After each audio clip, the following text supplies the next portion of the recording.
నమస్తే, welcome to 99 TV. బులెటిన్లో details చూద్దాం. ఏపీసీఎస్ జవహర్ రెడ్డితో డీజీపీ హరీష్ కుమార్ గుప్తా సమావేశమయ్యారు. సచివాలయంలో మరో 2 ఉన్నతాధికారులతో కలిసి సమావేశం నిర్వహించారు. ఏపీలో పోలింగ్ రోజు తర్వాత జరిగిన హింస, సిట్ నివేదికపై చర్చించారు. ఈసీ నుంచి తదుపరి ఆదేశాలు వస్తే తీసుకోవాల్సిన చర్యలపై మాట్లాడుకున్నట్లు తెలుస్తోంది. ఏపీలో జరిగిన అల్లర్లో 85 మంది నిందితులపై హిస్టరీ షీట్ తెరిచామన్నారు డీజీపీ. 3 నిందితులపై పీడీ యాక్ట్ నమోదు చేశామన్నారు. మరో 2ని బహిష్కరణ చేసేందుకు సిఫార్సు చేశామన్నారు డీజీపీ. ఎన్నికల ముందు రోజు నమోదైన కేసుల్లో 1522 మంది నిందితులను గుర్తించినట్లు చెప్పారు. ఎన్నికల రోజు నమోదైన కేసుల్లో 2790 మందిని గుర్తించామన్నారు. ఎన్నికల తర్వాత నమోదైన కేసుల్లో 356 మందిని గుర్తించినట్లు చెప్పారు. నిందితుల్లో కొందరిని అరెస్ట్ చేసినట్లు వెల్లడించారు. మరికొందరికి 41C నోటీసులు ఇచ్చినట్లుగా డీజీపీ చెప్పారు.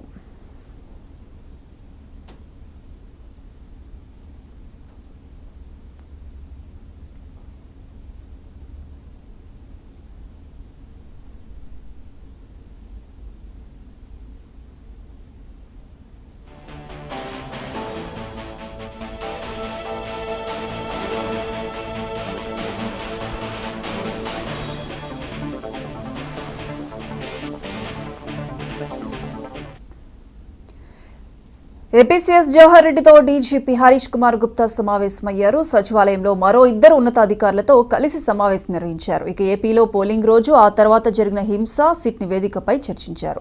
దీనికి సంబంధించి పూర్తి అప్డేట్స్ మా ప్రతినిధి విద్యాసాగర్ ఫోన్ లైన్ అందిస్తారు. విద్యాసాగర్.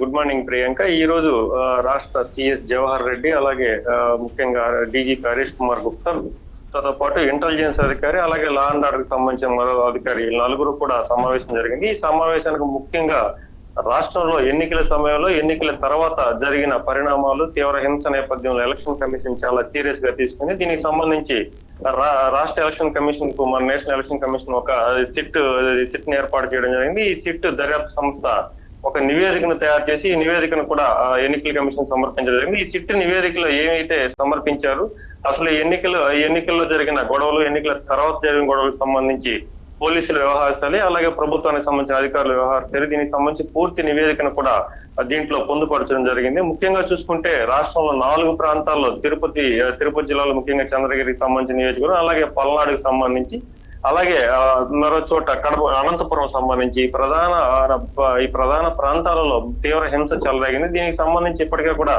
సుమారుగా 1522 మంది నిందితులను గుర్తించారు. దీనికి సంబంధించి పోలీసులు కొంత నిర్లిప్తంగా వ్యవహరించారు, హింసను అరికట్టడంలో ఫెయిల్ అయ్యారు. అలాగే ఎన్నికల కమిషన్ ఎన్నికల నోటిఫికేషన్ ఉన్న సమయంలో పోలీసులు చాలా కఠినంగా వ్యవహరించవలసి ఉంటుంది. ఎక్కడికక్కడ ఏదైనా లా అండ్ ఆర్డర్ సమస్యలు ఉన్నా, అలాగే ఎన్నికలకు సంబంధించిన సమస్యలు ఉన్నా కూడా వెంటనే వాటిని సాల్వ్ చేయాల్సి ఉంటుంది. కానీ అలాంటి పరిస్థితుల్లో కూడా తీవ్రమైన హింస చెలరేగింది. చాలా మంది కూడా గాయాలు పాలయ్యారు. అలాగే ఇరు పార్టీలు, టీడీపీ కావచ్చు, అటు వైసీపీకి సంబంధించి అనేక మంది కూడా గాయాలు పాలవడం, వీటన్నిటికి సంబంధించి కూడా పోలీసుల లోపం ఉందని చెప్పి వీరంతా కూడా ఎలక్షన్ కమిషన్ కొంత సమాచారం సేకరించింది. అలాగే దీన్ని చాలా సీరియస్ గా తీసుకున్న ఎలక్షన్ కమిషన్ దీనికి సంబంధించి సిట్ ను కూడా ఏర్పాటు చేసింది. ఈ సిట్ అంతా కూడా ఒక నివేదిక ఏర్పాటు కేవలం 3 రోజుల్లోనే ఈ సిట్ నివేదికను సమర్పించింది. ఈ సిట్ నివేదికలో ముఖ్యంగా ఎలాంటి చర్యలు తీసుకున్నారు పోలీసులు, అలాగే రాష్ట్ర ప్రభుత్వం, అలాగే ఎలాంటి చర్యలు తీసుకోలేదు, ఒకవేళ చర్యలు తీసుకోకుంటే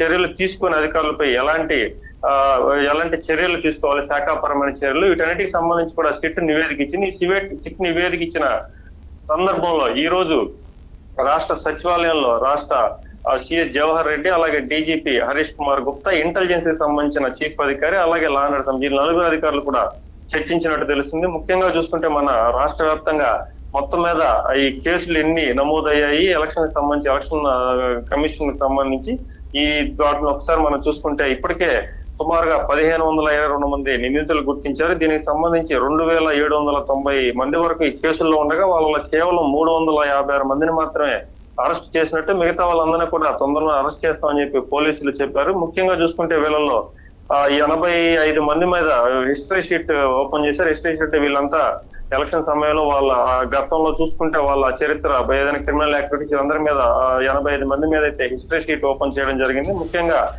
కొంతమందికి 41 నోటీసులు ఇచ్చి మళ్ళా అంటే పోలీసులు ఎప్పుడు పోలీస్ స్టేషన్ పిలిస్తే అప్పుడు వచ్చేటట్లుగా చూశారు. మరికొందరిని పూర్తిగా బహిష్కరణ చేసే విధంగా ఉంది. కొంతమంది మీద పీడీ యాక్ట్ కూడా నమోదు చేశారు. పీడీ యాక్ట్ కూడా కొంతమంది మీద నమోదు చేశాం, మరి కొంతమంది మీద కూడా నమోదు చేస్తామని చెప్పి హరీష్ కుమార్ గుప్తా చెప్తారు. ముఖ్యంగా చూసుకుంటే పోలీసు ఎన్నికల కమిషన్ నోటిఫికేషన్ ఇచ్చిన తర్వాత రాష్ట్రంలో చాలా వేగంగా అధికారులను బదిలీ చేసింది. ఎందుకంటే రాష్ట్ర డీజీపీగా పనిచేసిన రవీంద్రనాథ్ రెడ్డి మార్చడం, అలాగే 6వ తేదీ ఒక ఇన్ఛార్జ్ డీజీపీ నియమించడం జరిగింది. అలాగే 8వ తేదీ కూడా నూతనంగా రాష్ట్రానికి హరీష్ కుమార్ గుప్తా నియమించడం జరిగింది. తక్కువ సమయంలో డీజీపీ వచ్చినా కూడా ఎంత మానిటర్ చేయలేకపోయారు.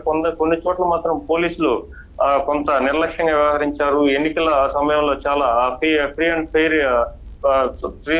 ఫెయిర్ సిచ్యువేషన్ ఎన్నికలు నిర్వహించాల్సింది పోయి ముఖ్యంగా చంద్రగిరి, అనంతపురం, పల్నాడు ఈ 3 చోట్ల చాలా తీవ్రమైన ఘర్షణ చెలదాయి. ఎన్నికలు ముగిసిన తర్వాత కూడా ఘర్షణ చెలదాగిన నేపథ్యంలో ఈ ఎన్నికలు ముగిసిన తర్వాత ఎందుకు ఈ విధంగా హింస చెలదాగుతున్నా కూడా పోలీసులు నిర్లిప్త వహించారని చెప్పి ఎన్నికల కమిషన్ చాలా సీరియస్ గా తీసుకున్న నేపథ్యంలో ఈ రోజు వీళ్ళు భేటీ చాలా కీలకంగా మారనుంది. రాష్ట్రంలో రేపు ఎన్నికల కమిషన్ ఎటువంటి సూచనలు ఇస్తే వాటిని ఏ విధంగా అమలు చేయాలనే విషయాల మీద చర్చించినట్టు తెలుస్తుంది. Priyanka. Right Vidyasagar, thank you.